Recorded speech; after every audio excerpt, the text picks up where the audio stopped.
it has taken its toll, but talking about the whole thing of plastic surgery, and Kim might have had it or she might not have had it, there is a group of people that want to look like the Kim Kardashians of the world or the Justin Biebers, and they're going to all of the lengths to make sure that they look like their stars. It just might not be working.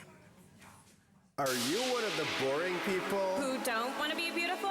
Because everyone can be beautiful when you're made of plastic. Meet the Plastics. 3 plastic surgery and celebrity-obsessed individuals with a new music video going viral online. Gentlemen, introducing the Plastics. Kitty J as Jen. Toby S as Justin. And Venus T as Queen M. The first member of the group is Toby Sheldon, a 33-year-old man who spent $100,000 last year so that he could look more like Justin Bieber. The process has taken him over 5 years, multiple plastic surgeries and hair transplants. Number 2. The other performer calls herself Kitty J. Having spent a total of $25,000, her greatest desire is to look like Hollywood actress and Hunger Games star Jennifer Lawrence. Didn't know, so of course I look like Jen. She's a perfect specimen. We are the Plastics, living a life that's now elastic. We are fantastic. If you wanna be us, let our dogs work their magic.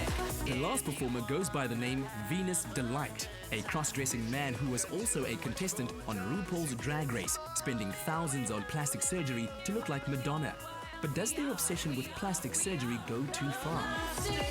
They're taking their look really far. They got their beauty right on par. This plastic gang is humming bars while looking like their favorite stars. They got lots of nips and tucks. Just takes money, don't need luck to look this good. It doesn't suck. They're so hot you'll wanna.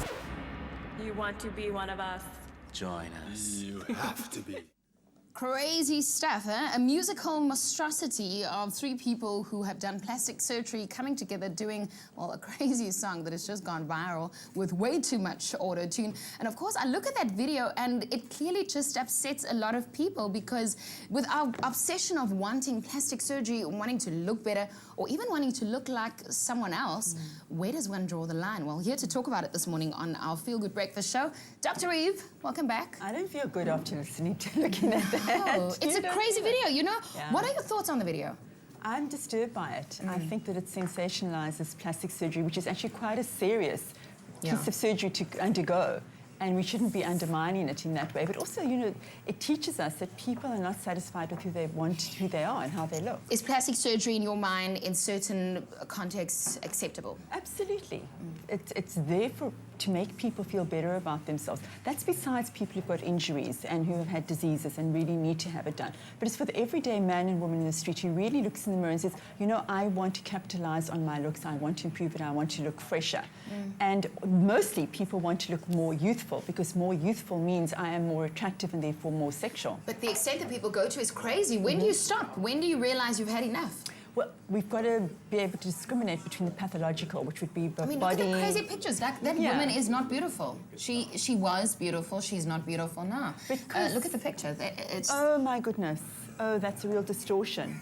No, I mean, that's when distortion. But what I blame there is the healthcare provider who's actually allowed that to happen. I mean, we've got to think about Michael Jackson in that environment. So it's a healthcare provider that's got to take responsibility and ethically. Is it a psychological disorder? It can be. It's called body dysmorphic disorder, and that's the extreme point of it, where you look in the mirror and you say, I cannot live with my nose, but to such an extent that you obsess and obsess and obsess. It's a compulsive obsessional disorder. And then you go to the doctor and you have repeated plastic surgeries, never feel satisfied, and end up feeling completely isolated. You know how there's help for people who are alcoholics? Yeah. Is there help for people with this disorder? Like, can you say, I've gone too far, I'm addicted, I need help? I mean, how do they deal with it? I think it's very underground because these people also have depression. They stay at home, they isolate, and they won't share it. But the plastic surgeon in that case has to be responsible and say, enough, you've actually got to stop. But then they'll shop around and go to different plastic surgeons. But there has to be, then you have to go to people who are regulated. Go to a plastic surgeon who's regulated, and you're going to make sure that you get good ethical and good surgery done. I want to revisit the question again where you say it is acceptable in some instances, when you feel, I need a little bit more confidence. When would you say, as someone who works with people, is it enough, or when is it okay almost?